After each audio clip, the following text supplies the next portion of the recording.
Your one-stop shop for B-Bender related videos, and it is Waltz time, my friends, here in the bunker. And that kind of hopefully explains why I'm holding up the 3 and the 4 fingers there on the cover photo for this video. Those are not gang signs. The benders are not going to rumble with the non-benders tonight. No, that's just 3/4 for 3/4 time. And it's time to play around with a little bit of a waltz rhythm. 3-chord pattern and a 3/4 time. And I'm trying to come up with some pedal steel influence B-bender lines to go over that 3/4 time, because apparently that's what guys like me do in their spare time. So we're going to go over that in some pretty serious detail today. I'm also going to cover a few changes I make to my pedal board settings when I'm going after a sustaining pedal steel line, which you may find useful. We'll cover that briefly as well, so you can see a little bit how the pedal steel sausage is made. So again, if you are ready to get into a waltz type of situation and go after some pedal steel influence lines, because I mean, come on, that's part of the fun of having a bender, isn't it?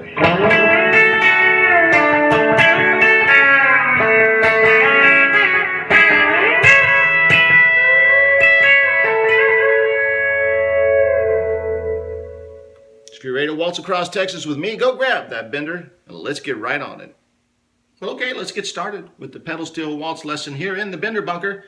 And I thought a fun way to get this party started, something we don't usually do, but I did mention in the intros, let's just take a moment and talk about some of my pedal board settings that give me a better chance of mimicking the more sustaining pedal steel lines I'm going for with the B-bender. Now, for the pedal aficionados at home, my pedal board and all the details about it are listed below in the Show More section of this video, always have been. Those are the actual pedals on my board. I don't use them all at once, rarely do, but that's what I've got on there right now. And I've got everything turned off right now. This is just the dry signal of the guitar going into the amp.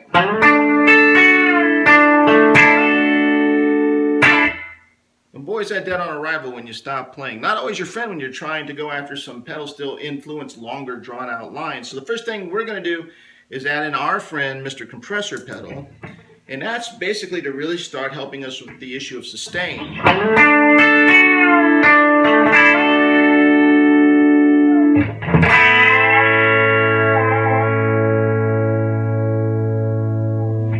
Great job at that. Now here's a little hint. I always have the compressor on. It's been on every video I've shot here for the Bender Bunker, but I usually have it at an extremely low setting just to even out the sound, keep things a little bit more on the even audio spectrum for the small speaker here that I record on. In this particular case, since I'm hunting big game sustaining kind of lines, I've got it cranked up probably 50% more than I usually do. So that sustain is, a lot of that sustain will come from the compressor pedal because it is quite a bit cranked up above usual. The next thing I'm adding in is some slapback delay. You can hear it slapping away. Again, that's going to give me more of a wet sound, give me that haunting pedal steel thing I hear in my head, and help me with my sustain issue.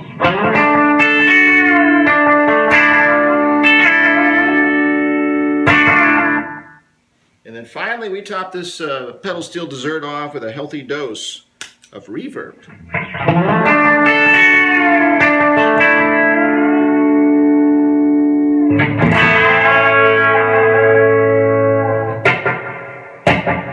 So you can hear it's quite a wet signal, which is kind of what I'm going for to give me help in the sustain department as I go into some of these slower pedal steel influence lines. So that is all I'm going to say about any kind of pedal board or pedal board settings. Just wanted to kind of walk you down that path real quick. If you have any questions, put them in the comments and I'll certainly get to them. Well, all right, enough pedal talk. Let's get to the meat of the matter, the actual notes of the lesson. One quick last note on pedals. I have turned the slap back off so we can get a little bit more note definition for the lesson. Now, this is a 3-chord backing track. The song is in the key of A, but we're starting on the D chord, playing it, of course, in a 3/4 time. A, E, back to A. Since we're starting in D, we're going to be up here in what we like to call the twang box shape for D. And what that is, if you've never played that home game before, is take your index finger, top 2 strings, bar that on the 5th fret, and then let your little finger go on the 3rd string 7th and your ring finger next to it on the 4th string 7th, so you've got this 4-string pattern. The twang box for D, you know it, you love it. And we're going to start this party in this formation. I'm starting on the 4th string, and as most of the time you see me do, I like to slide into the notes whenever I can. So I'm going to slide into that 4th string 7th fret with my ring finger. Hit the 3rd string next to it, it's already covered with my little finger on the 7th, and then pop up to the high E covered on the 5th. Those are your first first 3 notes. And as I do those 3 notes, on the second note, I engage the bender to get it ready for action, because that's going to be the 4th note. So watch it go, watch me pre-bend it here with the mechanism when I hit those first 3 notes. Alright,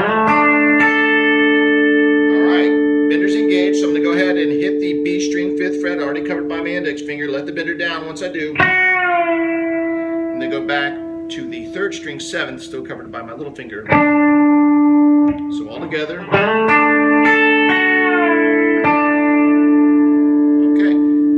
Retrace our steps. We're going to go ahead and hit that 3rd string 7th fret note again. And then we're going to go to the B string on the 5th, take the bender up once we hit it, and then hit the high E that's already covered there on the 5th as well.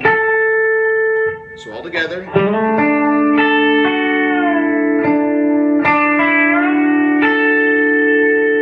Alright, now notice the bender's still fully engaged. That's what we want. We're going to actually take our hand off, because I want you to down pick the top 2 strings open and then let the bender down once you do.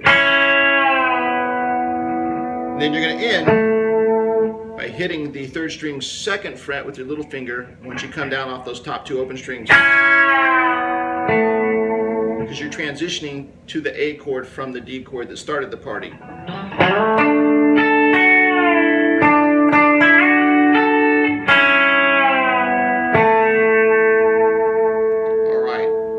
Got 3rd string 2nd fret covered by our middle finger. We're going to go ahead and hit that note again and then go B string, E string open, taking the bender with it. So we came down. Now we're going to retrace our steps. So start on the G string and go hit the open 2, taking the bender up. So from the top.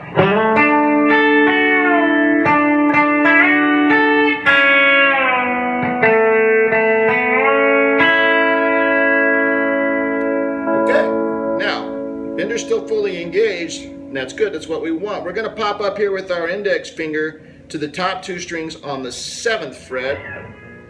We're going to down pick them once we get it there and let the bender down kind of abruptly. So.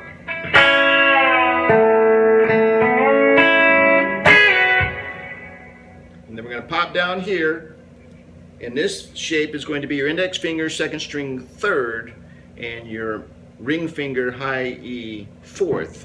It's a 2-string shape there. High E 4th and 2nd string 3rd. You're really making the top part of an E7 shape there for the bender. And we're gonna, once we get there, we're gonna do the bender up before we hit it, those 2 strings like we just did the other 2 strings, and let the bender down. So again, coming off this part.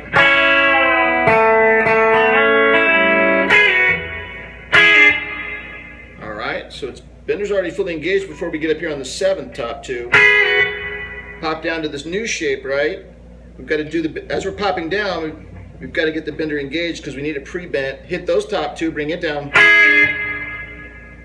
Now we're going to finish strong by sliding up to the high octave of the A twang box.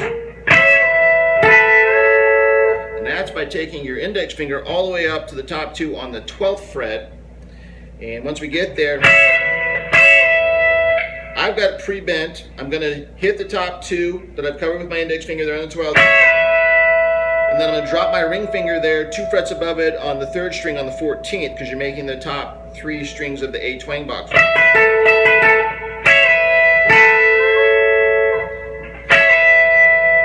Again, I'm dropping my ring finger onto the 14th fret on the 3rd string, and once I've got that there, I'm going to do a 3-string down pick starting on the G string now that it's covered, and take the bender up.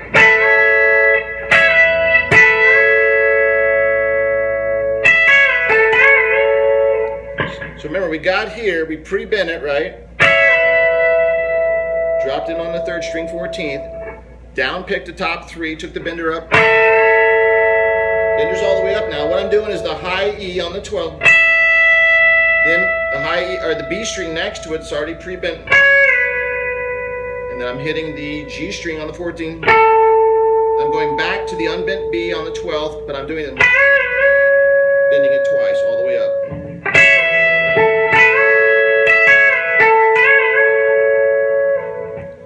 Let's do it real quick from the beginning.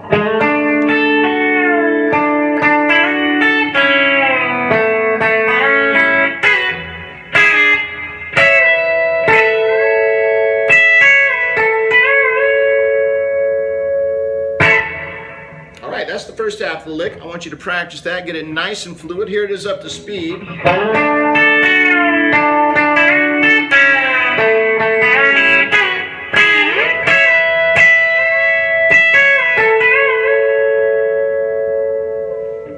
Work on that for a little bit. I'm going to go grab a beverage. We're going to come back and go for the second half of the pedal steel waltz here in the Bender bunker. Okay, let's knock off the second half of the pedal steel waltz lesson. Last we left our heroes, they were moving this kind of direction.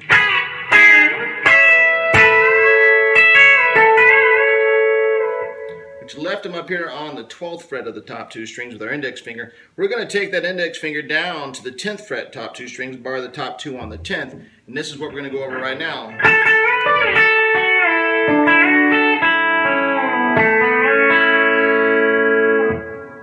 Okay, so we were up here on the 12th, top two covered by our index finger, sliding that down to the 10th, and we're going to start with a 3-note run. On the second note, we're going to take the bender up. So we start 10th fret, B string, your second string, hit it, and then on the second time you hit it, take the bender up and then hit the high E. Okay, easy enough. What we're going to do now is take the same index finger, slide it down here to the 5th fret with the bender still engaged. When we get there, start with your high E string on the 5th, then hit the B string to let it down. And then, you guessed it, take your ring finger on the 3rd string 7th to complete that twang shaped box for D. So here we go.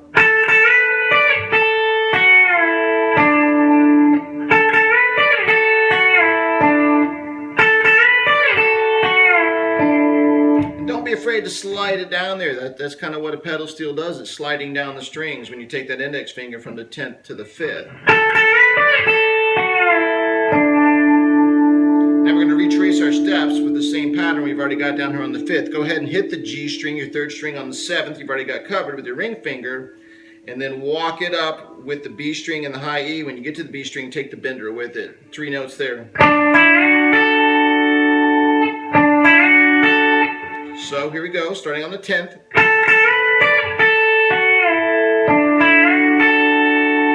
Alright, bender's engaged. That's what we want. Like we did before, we're going to take our hand off and allow us to hit the top two strings open, starting with the high E. When we hit the B string, we let the bender down. And then 3rd string 2nd fret with our, in this case my index finger, complete that A note sequence. So all together on the 10th fret.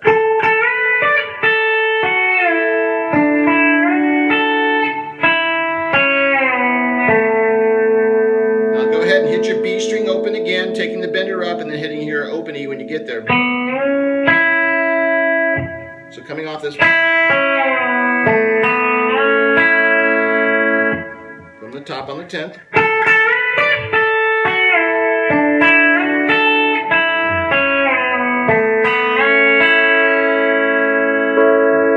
Alright, bender is still fully engaged.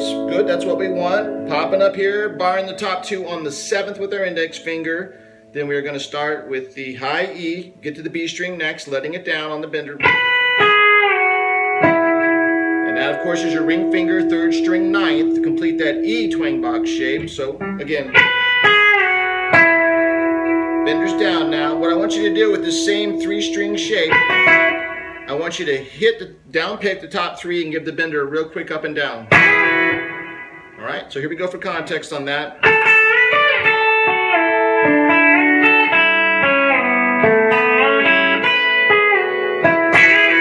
Just like that. Alright, from the top 2 on the 10th.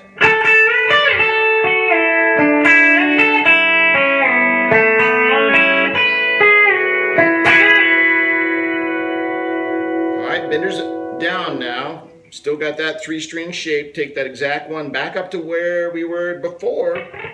Top 2 of the 12th, and then your ring finger on the 3rd string 14th, making that high octave A twang box shape. Where we ended the first part of the lesson. So here we go.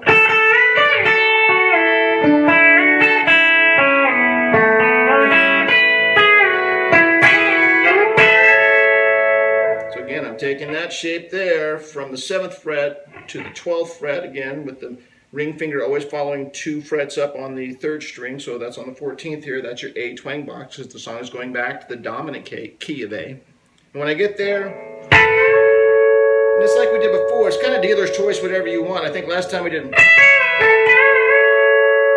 So when I get there, I hit down pick it, take it up.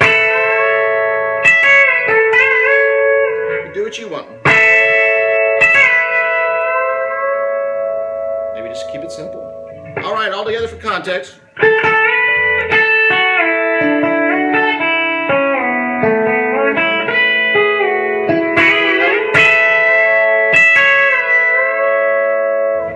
And when you're going from here on that E part, the 7th fret,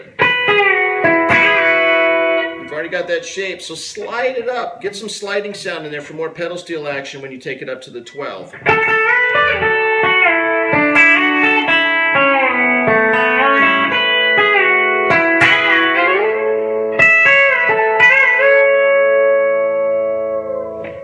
And that, my friends, is the second and the final part of the pedal steel waltz lick here in the Bender bunker. You've done it. Now go make it your own, take the parts you like, rearrange them. That's what they're here for. They're yours now. Enjoy them. And then, as always, if you did enjoy it, this might be a good time to hit the like button. If you've got friends that haven't seen the Bender bunker or this lesson, share it with them now while you're thinking about it. And if you're new to the bunker, first timer, welcome.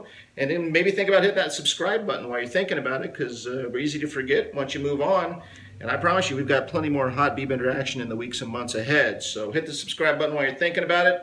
And I don't know about you, waltzing in 3/4 time sometimes makes me thirsty.